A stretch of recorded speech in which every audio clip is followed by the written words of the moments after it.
તમારું ઘર ભલે કરોડોના કાચથી બનેલું હોય, પણ જો અંદર રહેવાવાળાના દિલ પથ્થર હશે, તો એ મોંઘા મહેલ પણ એક દિવસ સ્મશાન બની જશે. નમસ્કાર મિત્રો, સ્વાગત છે તમારું આપણી પોતાની ચેનલ સ્ટોરી ઓફ જયુભામાં. હું છું તમારો દોસ્ત, અને આજે હું તમારા માટે એક એવી હૃદયસ્પર્શી વાર્તા લઈને આવ્યો છું, જેનું નામ છે પથ્થરના દિલ અને કાચના ઘર. આ એક એવી કહાની છે જે તમને અંત સુધી જકડી રાખશે અને છેલ્લે તમારી આંખો પણ ભીની કરી દેશે. તો ચાલો બીજે ક્યાંય ગયા વગર સીધા જ શરૂ કરીએ આજની આ ભાવનાત્મક વાર્તા.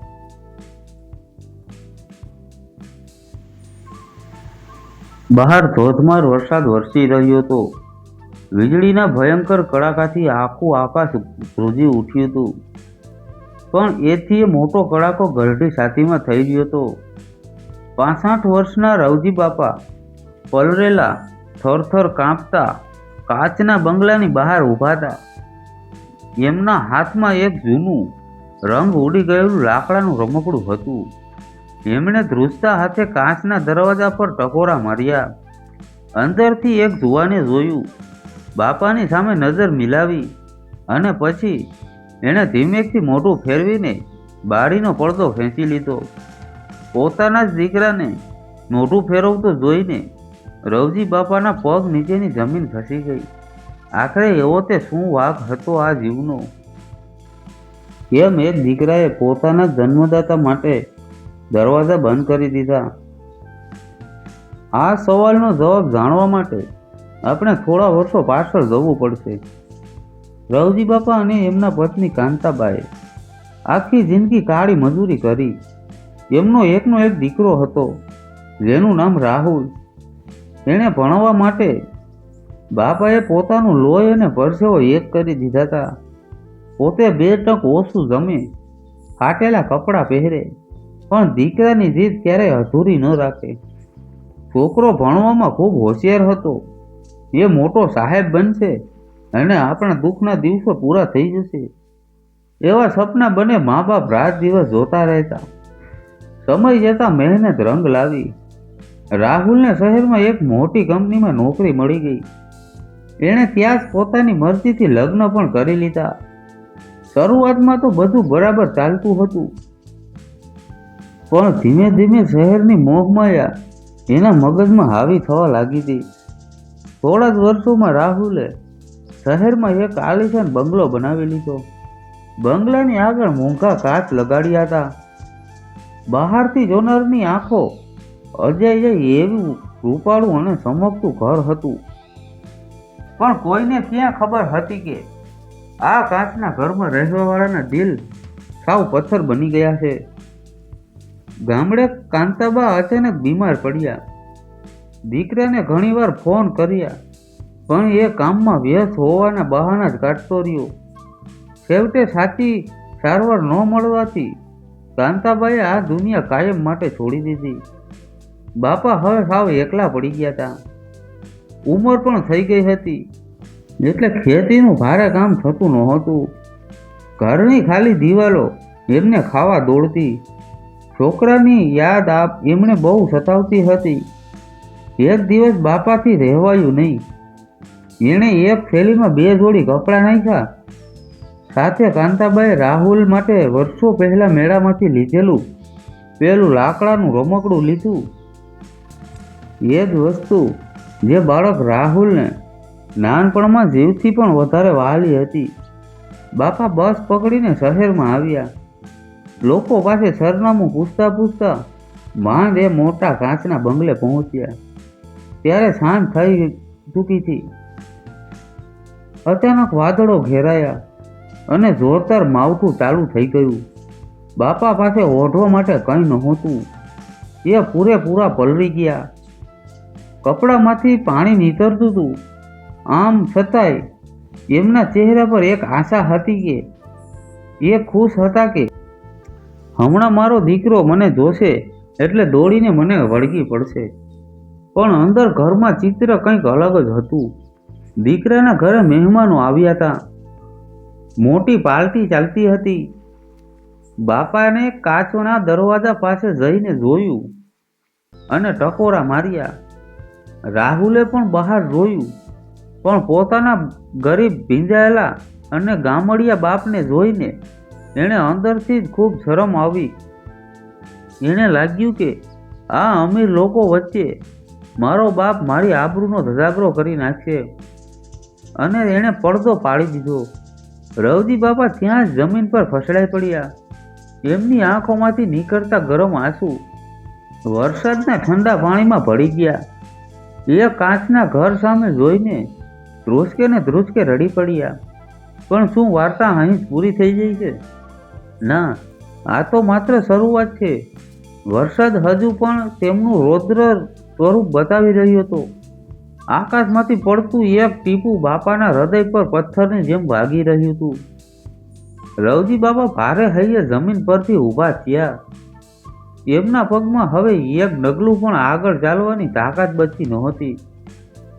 જે દીકરાએ આંગળી પકડીને પહેલું ડગલું ભરતા શીખવાડ્યું હતું, આજે એણે જ પોતાના ગરઢા બાપનો હાથ છોડી દીધો હતો. બાપનો એ મોટા બંગલા તરફ એક છેલ્લી ઉદાસ નજર નાખી અને ત્યાંથી ધીમા પગલે પાછા વળી ગયા. ક્યાં જવું, કોને મળવું, કશું જ નક્કી નહોતું. બસ રસ્તો જ્યાં લઈ જાય ત્યાં એ ભીની આંખે ચાલવા લાગ્યા. શહેરની અજાણી અને સૂની સડકો પર એ બિલકુલ એકલા પડી ગયા હતા. રાતનો સમય હતો અને ઠંડી હવા કંપારી છોડાવી દે તેવી વાઈ રહી હતી. ચાલતા ચાલતા એ એક નાનકડી ચાની લારી પાસે આવીને ઊભા રહી ગયા. લારીની ઉપર એક જૂનું પતરું હતું જે થોડો ઘણો વરસાદ રોકી રહ્યું હતું. બાપા ત્યાં જ એક ખૂણામાં બાકડા પર ફસડાઈ પડ્યા. એમણે છાતી સરખું પેલું જૂનું લાકડાનું રમકડું હજુ પણ મજબૂત પકડી રાખ્યું હતું, જાણે એ રમકડું જ અત્યારે એમનો એકમાત્ર પરિવાર હોય. થોડી વાર થઈ હશે ત્યાં લારીની પાછળથી એક માણસ આવ્યો. એનું નામ મગન હતું. મગન આખો દિવસ અહીં રસ્તાના ખૂણે ચા વેચતો અને રાતે આ જ લારી પર સૂઈ જતો. એના કપડાં ભલે ફાટેલા હતા, પણ એનું દિલ પેલા અમીર છોકરા કરતાં ઘણું મોટું હતું. મગને અંધારામાં એક વૃદ્ધ માણસને થરથર કાપતા જોયા. એ તરત જ દોડીને એમની પાસે ગયો. એણે જોયું તો બાપા તાવથી બળી રહ્યા હતા. એમનું આખું શરીર ટાઢથી ધ્રુજી રહ્યું હતું. મગને જરાય વિચાર કર્યા વગર પોતાની પાસે પડેલો સૂકો ધાબળો બાપાને ઓઢાડી દીધો. ફટાફટ એણે લારી પર પ્રાઇમસ ચાલુ કર્યો અને આદુવાળી ગરમા ગરમ ચા બનાવીને એમને પીવડાવી.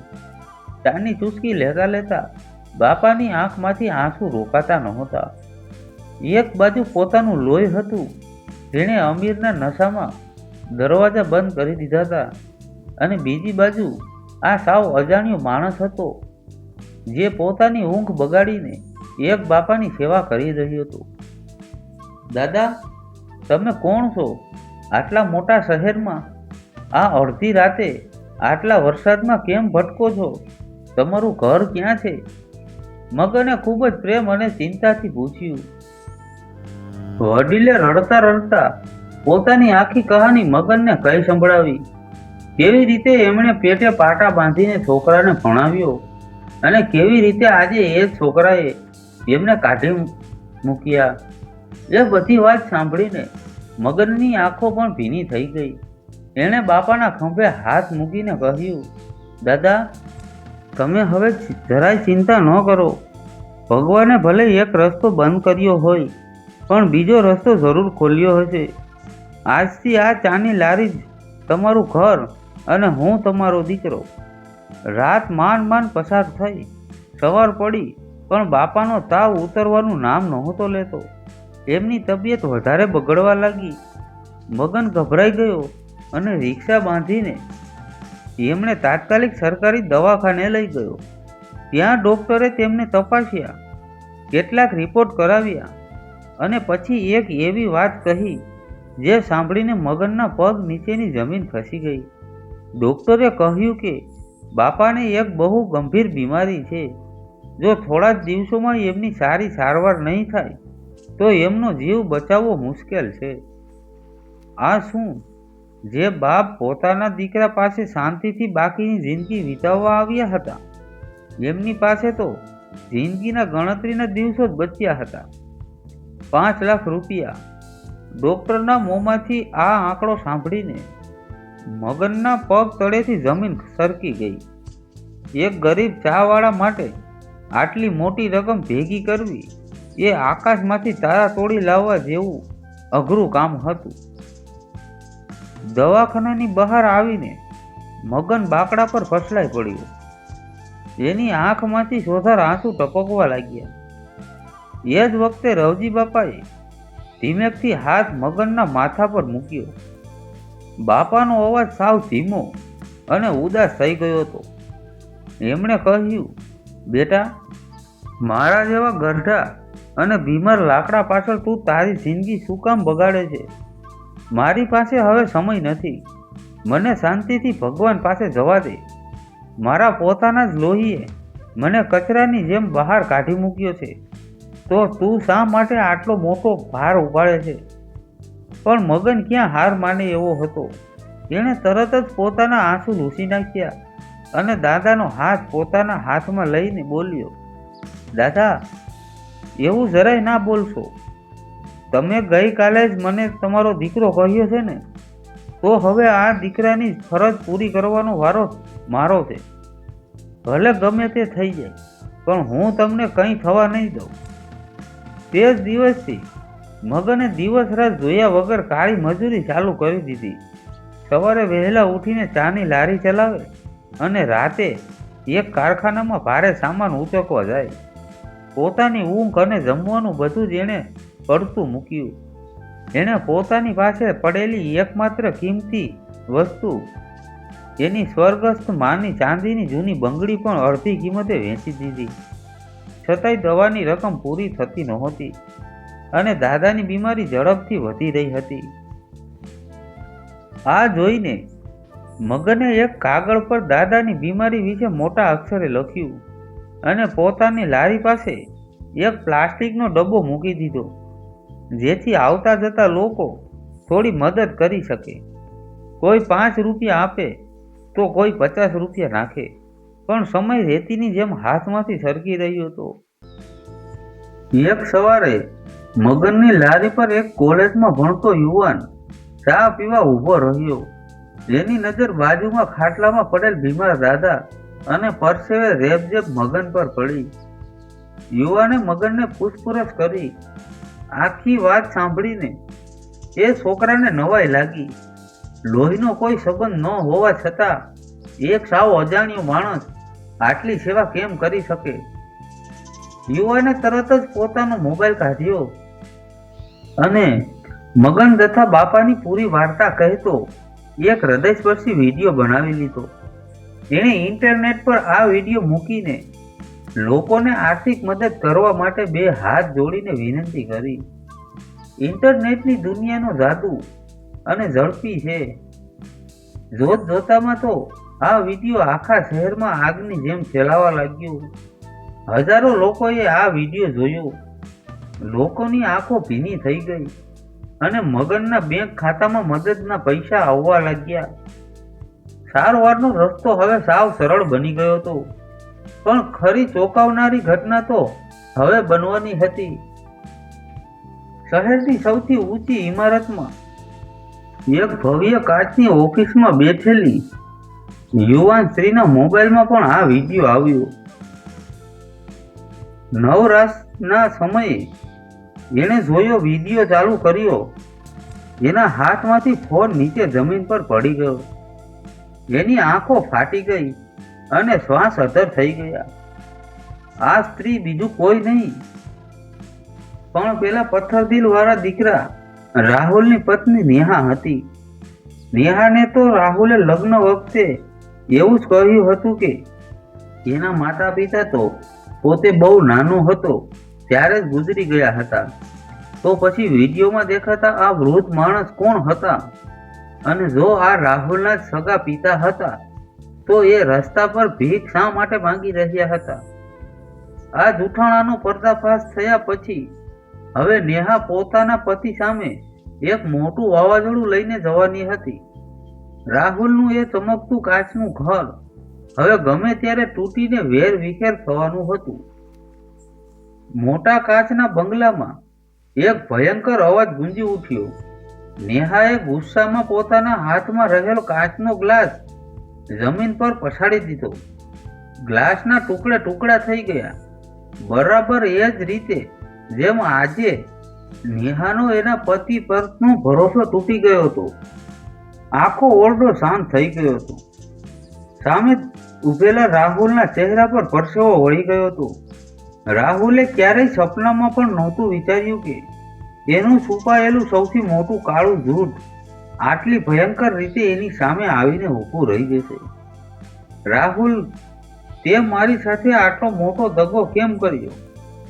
નેહાનો અવાજ ગુસ્સા અને દુઃખથી ધ્રુજી રહ્યો હતો. એણે પોતાનો મોબાઈલ ચાલુ કરીને સીધો રાહુલના મોઢા સામે ધરી દીધો. સ્ક્રીન પર દેખાતા પેલા વાયરલ થયેલા વિડીયોમાં રવજી બાપા અને મગન પર્સ દેખાઈ રહ્યા હતા. તે તો મને લગ્ન વખતે એવું કહેલું કે તારા મા બાપ તું નાનો હતો ત્યારે જ ગુજરી ગયા હતા. તો આ વિડીયોમાં જે માણસ બીમાર દાદા દેખાય છે, મોત સામે લડી રહ્યા છે, એ કોણ છે? મને બધી જ ખબર પડી ગઈ છે કે આ તારા પિતા છે. બોલ, જવાબ આપ મને. નેહાની આંખોમાંથી ગુસ્સાના આંસુ વહી રહ્યા હતા. રાહુલ સાવ ડરી ગયો હતો. એના મોઢામાંથી એક શબ્દ પણ બહાર નીકળતો નહોતો. ચોર પકડાઈ જાય ત્યારે જેવી હાલત થાય એવી જ હાલત અત્યારે એની હતી. આખરે એણે નીચી મુંડી રાખીને ધીમા અવાજે કબૂલાત કરી, હા, એ મારા પિતા છે, પણ હું શું કરું? એ સાવ ગામડિયા છે. એમના રીત રિવાજ અને પહેરવેશ સાવ જૂના છે. એમના લીધે આ મોટા શહેરમાં મારી ઓફિસમાં અને મારા અમીર મિત્રો વચ્ચે મારું આબરૂ જાય એમ હતી. એટલે જ મેં એમને મારાથી દૂર રાખ્યા અને તારાથી આ વાત છુપાવી. આવો સાવ વાહિયાત જવાબ સાંભળીને નેહાને ચક્કર આવી ગયા. એણે સમજાયું જ નહીં કે એણે જે માણસને આટલો પ્રેમ કરતી હતી એ અંદરથી આટલો સ્વાર્થી અને હલકી કક્ષાનો નીકળશે. એ રડી પડી અને બોલી, આબરૂ? તને તારા ખોટા દેખાડા અને આબરૂ વહાલી છે, પણ જે બાપે તને ભણાવી ગણાવીને આટલો મોટો સાહેબ બનાવ્યો એ જીવે છે કે નહીં મરી ગયા છે એની તને કાંઈ જ પડી નથી. મેં તો સપનામાં પણ નહોતું વિચાર્યું કે જે ઘરમાં હું રહું છું એ માત્ર કાચનું જ નથી, પણ અંદરથી સાવ ખોખલું અને લાગણી વગરનું છે. તારા જેવા નિર્દય અને પથ્થર દિલના માણસો સાથે હું એક પળ પણ નહીં આ છત નીચે રહું. નેહા તરત જ પોતાના પર્સમાંથી ગાડીની ચાવી લઈને ઘરનો દરવાજો પછાડીને બહાર નીકળી ગઈ.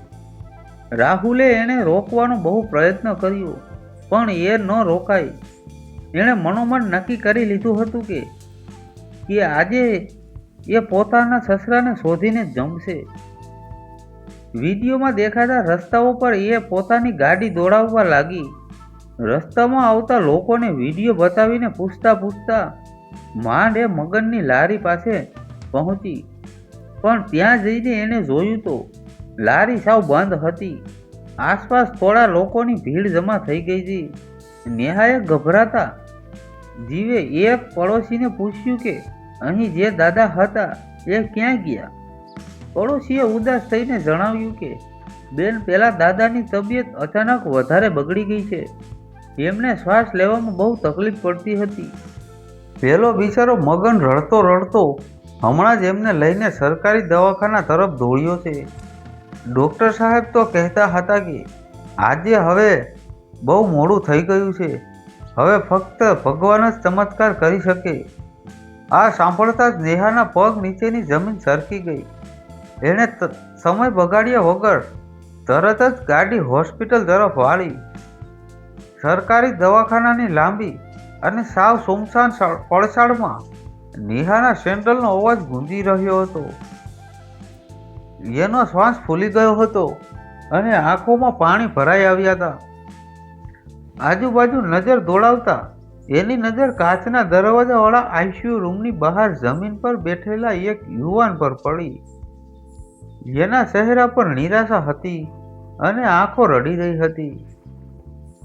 એ બે હાથ જોડીને ભગવાનને પ્રાર્થના કરી રહ્યો હતો.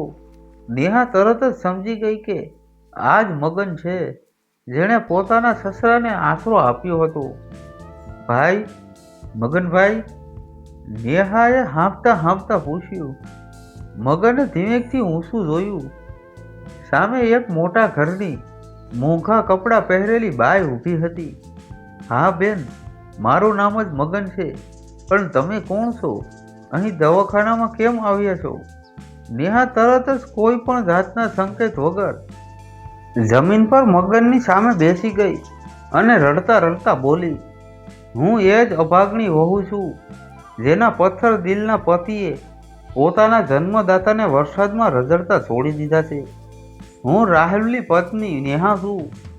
ભાઈ, મારા સસરા કેમ છે હવે? મને એમને એકવાર જોવા દે. પોતાને ત્યાંથી કાઢી મૂકનાર દીકરાની પત્ની અહીં સામે ચાલીને આવી છે. આ સાંભળીને મગનને મોટો આંચકો લાગ્યો, પણ નેહાની આંખોમાં રહેલી સાચી પીડા જોઈને એને ખાતરી થઈ ગઈ કે આ દીકરીને કોઈ જ વાંક નથી. મગન ધીમેકથી ઊભો થયો અને નેહાને આઈસીયુ રૂમની અંદર લઈ ગયો. પથારી પર રવજી બાપા સાવ નિસ્તેજ હાલતમાં સૂતા હતા. એમના મોઢા પર ઓક્સિજનનું માસ્ક લગાવેલું હતું. એમની છાતી પર પેલું જૂનું લાકડાનું રમકડું હજી પણ પડ્યું હતું, જેણે એમણે પોતાના જીવની જેમ સાચવીને રાખ્યું હતું. બાપાનો શ્વાસ એકદમ ધીમો ચાલતો હતો. નેહાએ જિંદગીમાં પહેલીવાર પોતાના સસરાને જોયા. એ સીધી બાપાના પગ પાસે બેસી ગઈ. બાપુજી, મને માફ કરી દો. મને તો તમારા વિશે કંઈ જ ખબર નહોતી. તમારા જ દીકરાએ મને આટલા વર્ષો અંધારામાં રાખી, પણ હવે હું આવી ગઈ છું. હું તમને કંઈ જ નહીં થવા દઉં. આપણે મોટામાં મોટા દવાખાને જઈશું. નેહા ધ્રુસકે ને ધ્રુસકે રડી પડી હતી.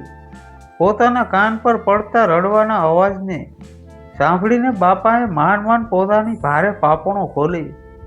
પોતાની સામે એક અજાણી પણ વહાલભરી દીકરીને જોઈને એમના સુકાયેલા હોઠ પર એક આછી મુસ્કાન આવી ગઈ.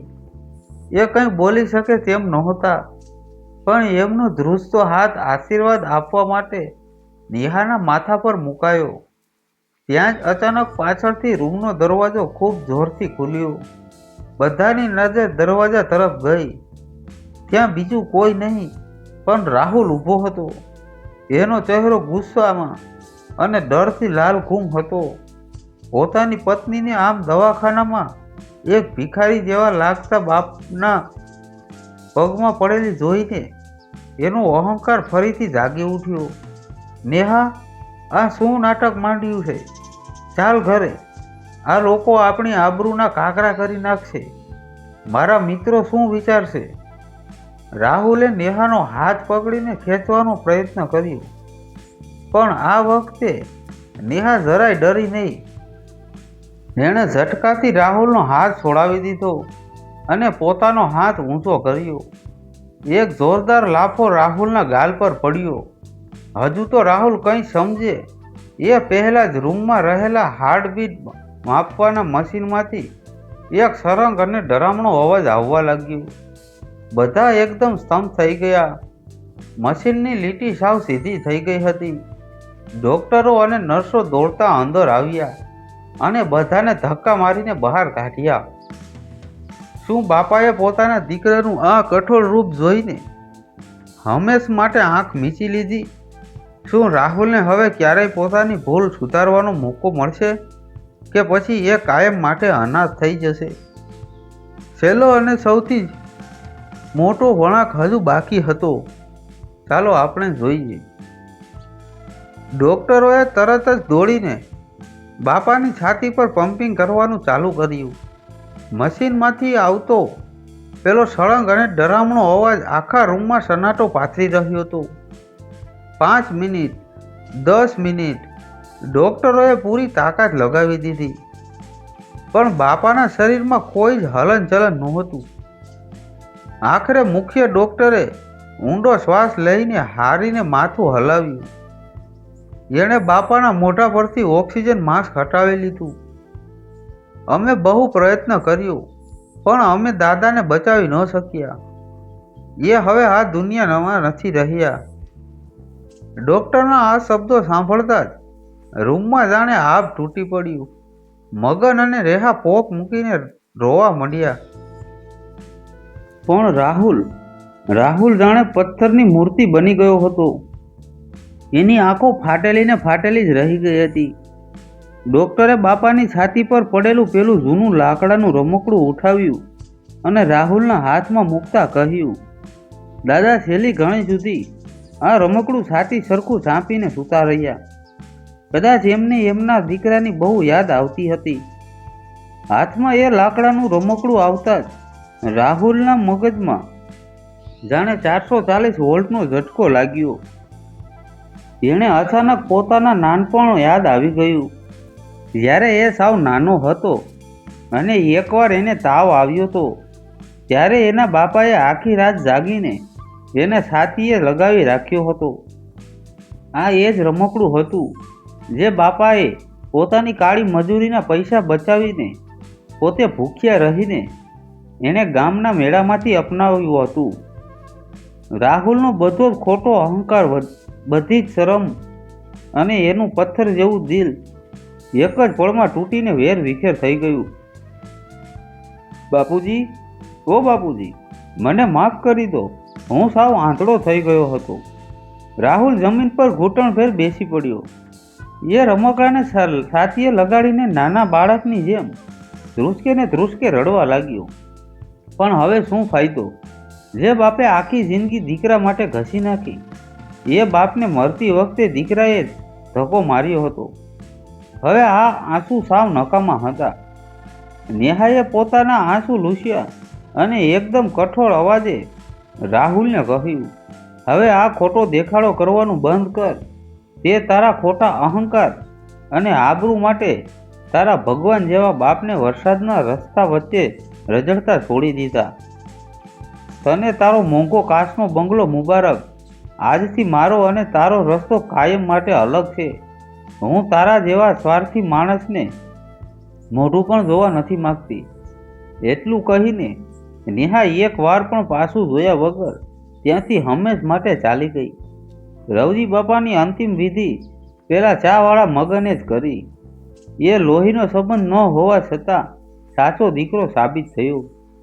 રાહુલે મગનને પૈસા આપવાની કોશિશ કરી, પણ મગને એ પૈસા એના મોઢા પર ફેંકીને કહ્યું કે મા બાપનો પ્રેમ બજારમાં નથી વેચાતો સાહેબ. આજે આ વાતને ઘણા વર્ષો વીતી ગયા છે. રાહુલનો એ કાચનો બંગલો આજે પણ બહારથી એવો જ રૂપાળો છે, પણ અંદરથી એ સાવ ભયંકર, ડરામણો અને અંધારા થઈ ગયો છે. એ મોટા ઘરમાં હવે રાહુલ એકલો જ રહે છે. ન એની સાથે એની પત્ની છે, ન એનો બાપ. હવે એ જ રોજ રાતે રમકડાને છાતીએ લગાડીને રડે છે, પણ હવે એના આંસુ લૂછવાવાળું આ દુનિયામાં કોઈ નથી બચ્યું. મા બાપ છે તો જ આ દુનિયા સુંદર છે, બાકી ગમે તેટલા પૈસા કમાઈ લો, બધું જ નકામું છે. મિત્રો, વાર્તા પૂરી થતાં થતાં તમારું હૈયું પણ ચોક્કસ ભરાઈ આવ્યું હશે. સાચું કહેવાય છે ને કે મા બાપનો પ્રેમ દુનિયામાં કોઈ બજારમાં નથી વેચાતો. એની કિંમત સમય રહેતા સમજી લેવી જોઈએ.